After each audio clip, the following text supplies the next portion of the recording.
So this morning we have a 2016 Honda CR-V. It was brought in because the complaint of randomly losing power, stumbling on acceleration, check engine light coming on, but the check engine light is not on now. It's only got 63,000 kilometers on it.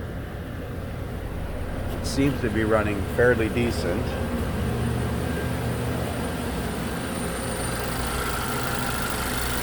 So we're going to scan it and see if the computer will give up any codes that give us some direction.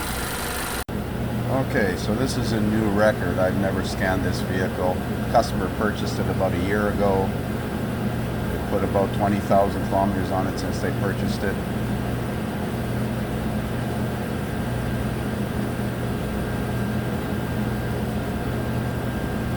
There we go. 2016 Honda CR-V 2.4. Do a network code scan.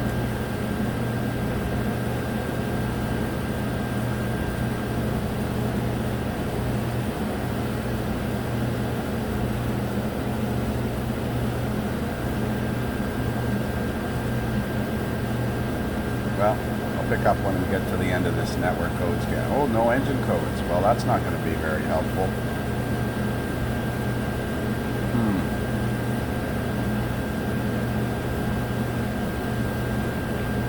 Engine codes, no transmission codes. This has got a CVT transmission as well. So it looks like we're going for a road test with the scanner on it and see if we can see any odd data parameters.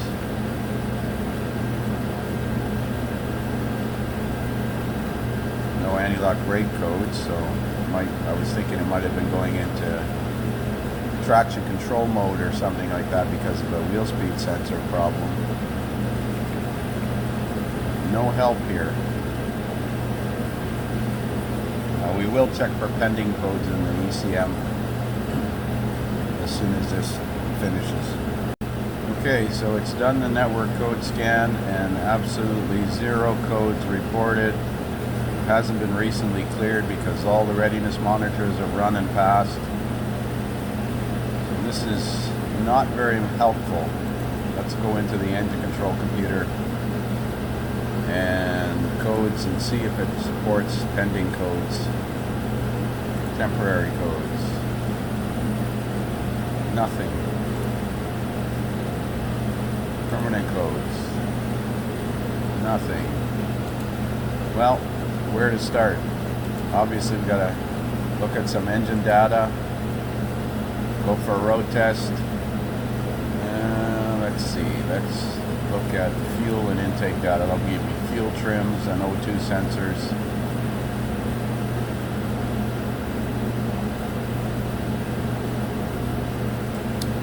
Let's have a look under the hood here. So one of the things I was suspicious about was this boot between the air induction system and the mass airflow sensor here. And I see the clamp is not tight. And I suppose it could be drawing in air and that might cause it to lean out. But the boot's not broken, not that I can see. When the engine rocks, that boot tends to move. I've found those failed on other ones. Usually it sets a P0171 for a lean code. Now he did say the check engine light had been on, but it certainly hasn't been on recently. Well, we're going to tighten that up and go for a road test. So I haven't tightened that clamp yet. I figured I would look at the air-fuel sensor, ratio sensor. Here it is, air-fuel ratio sensor in milliamps, and lambda, long-term fuel trim, and short-term fuel trim, as well as the rear oxygen sensor, which I believe is a conventional O2. It looks like it's flat-lined at about 0.7 volts. I'm going to go manipulate that hose clamp and see if this changes at all.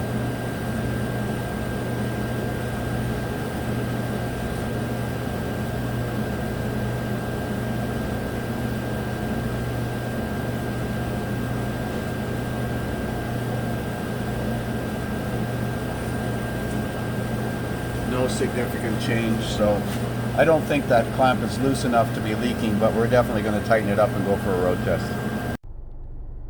So I just came back from a fairly extensive road test. The vehicle seems to run fine. I don't feel any abnormalities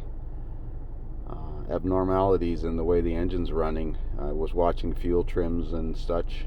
I went into the transmission computer and checked it for pending codes too. I'm not sure if that's a separate controller or if that's the PCM. But I thought I heard a funny sound from the CVT transmission, so I'm going to take it for another road test and see if I can record transmission data, see if I can see any anomalies there. So I've taken this thing for a second road test, specifically monitoring transmission data, and everything looks normal. There seemed to be a little bit of a hum noise coming from the drivetrain, but I don't think it's abnormal. Transmission seemed to go through its normal behavior. Now I decided to look at the fluid level in the tranny, but there's no dipstick. And then I decided to check the engine oil. Now, what strikes me as odd is why is it 2 inches above the full mark?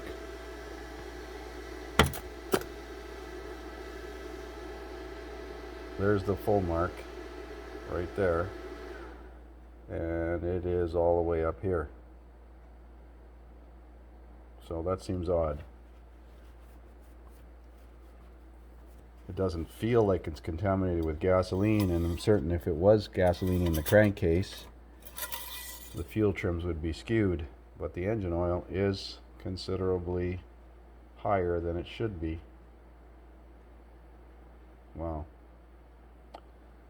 So I'm going to have a chat with the customer and ask him if he'd recently changed the oil or added oil to it or something.